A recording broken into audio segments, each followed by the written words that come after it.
Hello, my friends. So today I wanted to share with you a little bit of the dynamics of the hidden structures that shape our experience of the universe. And I'm going to draw today from many traditions, including Vedanta, Kashmir Shaivism, Buddhism, the Zen traditions, and also Judaic cognition, and also the Sufi systems of Islam, and also Gnostic gospels of Christianity, to share with you that the nature of reality as cognized by these different wisdom traditions is very similar and almost identical, except for vocabulary, which pertains to different cultures, different languages, and different times of history. So the first thing, as perceptual and cognitive experience, I think we all have shared reality. And that is, there is one earth or home, one ocean, one air, one sun, one space-time for all of us. All of us. We share the same earth, the same ocean, the same air, the same light as photons, and the same space-time reality. Earth is matter, which is experienced as solid. Ocean is matter that is experienced as liquid. Air is matter that is experienced as subtle touch. Fire is matter in the form of the electromagnetic field and the energy that appears as all the energy of the universe, but also shared energy. And then, of course, we have the same space-time continuum. But how do we experience this? How do we experience this shared reality? This shared reality is experienced through, first, the five senses. Hearing gives us the experience of sound. Touching gives us the experience of texture. Seeing gives us the experience of color, shape, and form.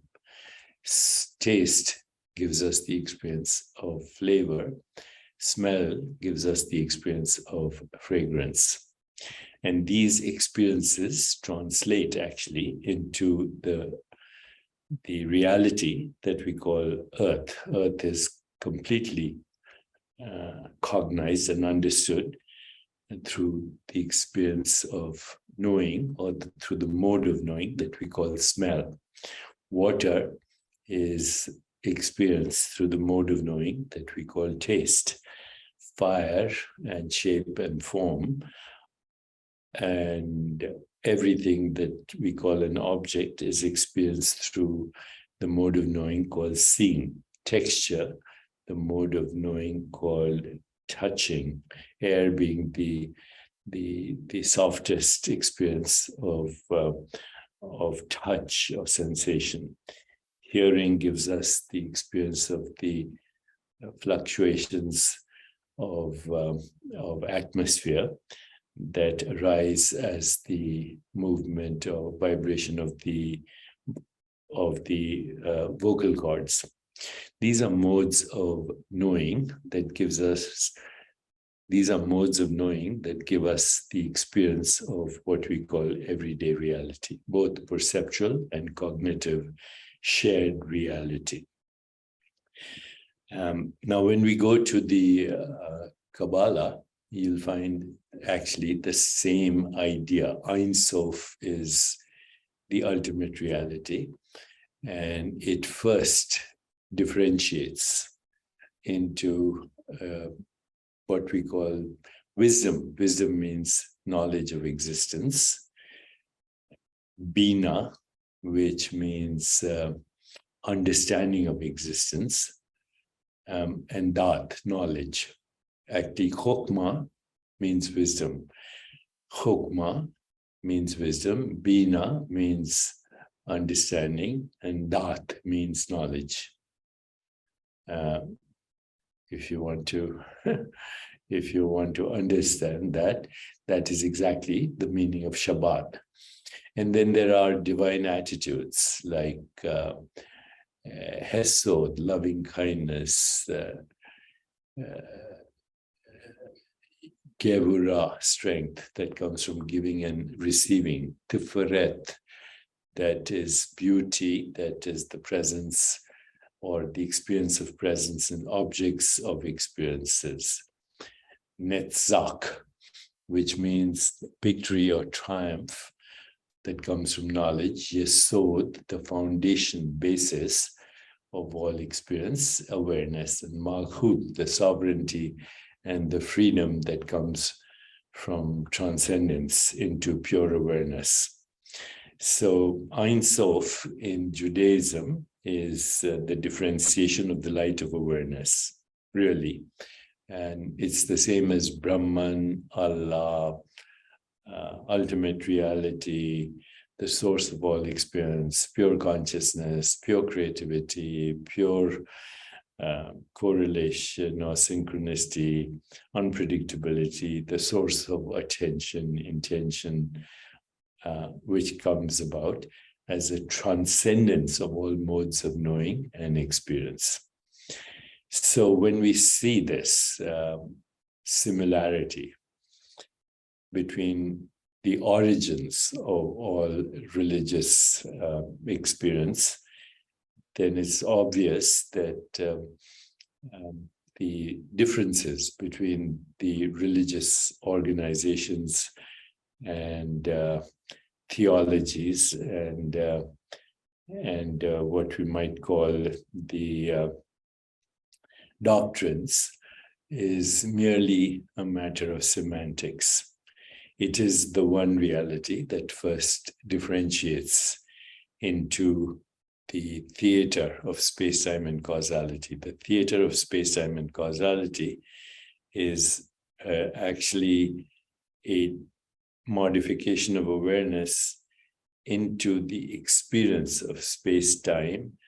And of course, the curvature of space-time gives rise to what we call gravity. And that then becomes the theater. Gravity is related to mass and objects. But it's all a matter of differentiation. The one reality, infinite possibilities, differentiates into space-time causality, and then further differentiates into cognitive and perceptual modes. Cognitive and perceptual modes are, of course, feeling, which gives us the experience of emotion, thinking, which is the interpretation of experience, imagining, which is the creation of images in consciousness that become images in reality, and then, of course, transcendence, which says that all these possibilities exist within the self, that self of the individual, which is also the self of the universe. So maybe I've made this too complicated, but actually these revelations of ultimate truth can only come through meditation, mindfulness, reflection, inquiry, and transcendence of all experience. Revelation is revealed truth. And revealed truth reveals that everything that we call experience is the self-sacrifice of the absolute as the finite in time. The absolute is timeless, spaceless, causeless, irreducible, fundamental, and the source of all existence the source of all knowing, and the source of all modes of knowing, and the source of all knowers. Back to the trinity of knower, knowing, and known, observer, observing, and observed, seer, seeing, and scenery. And all this can be understood through the practice of yoga. Yoga means transcendence, ultimately, where the fluctuations of the mind are quietened to the level of pure awareness. These are contained in the first 3 verses of the Yoga Sutras of Patanjali. The first sutra says, Yatha Yog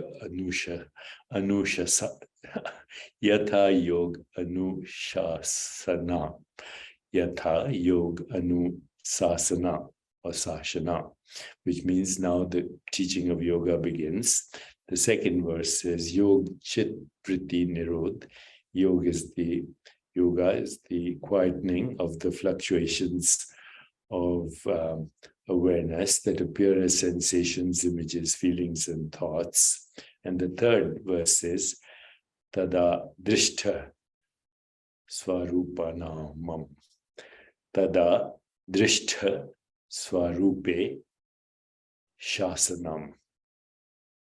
Again, Tada Drishte Swarupe Shasanam. Yoga teaching begins. Yoga is the quietening and cessation of the fluctuations of awareness that appear as sensations, images, feelings, and thoughts. And when all of this happens, transcendence happens, then we have the experience Tada Drishta Swarupa Swarupe Anusa Sasanam. The reality is revealed in its full effulgence, transcendent, radiant light of awareness. It is the light of awareness, which is the infinite awareness, that is differentiating into all these universes. So hopefully this map doesn't confuse you too much, but it is an experiential map which shows the similarities between all the traditions of wisdom that are the basis of the spiritual experience that gave rise to the religious experience. And now, of course, sometimes misinterpretation of the experience leads to all conflict. But if we understand the similarity of the experience, transcendence, emergence of truth, goodness, beauty, harmony, love, compassion, joy, equanimity, and loss of the fear of death as the result of this spiritual or religious experience, then there is no need for conflict between religions. And this could lead to the beginning of interfaith dialogue. Okay, sorry for going on for so long, but these are some of the insights I wanted to share with you, and that have been coming to me as a result of my daily practice of what I call sadhana, yoga, meditation, inquiry, and transcendence.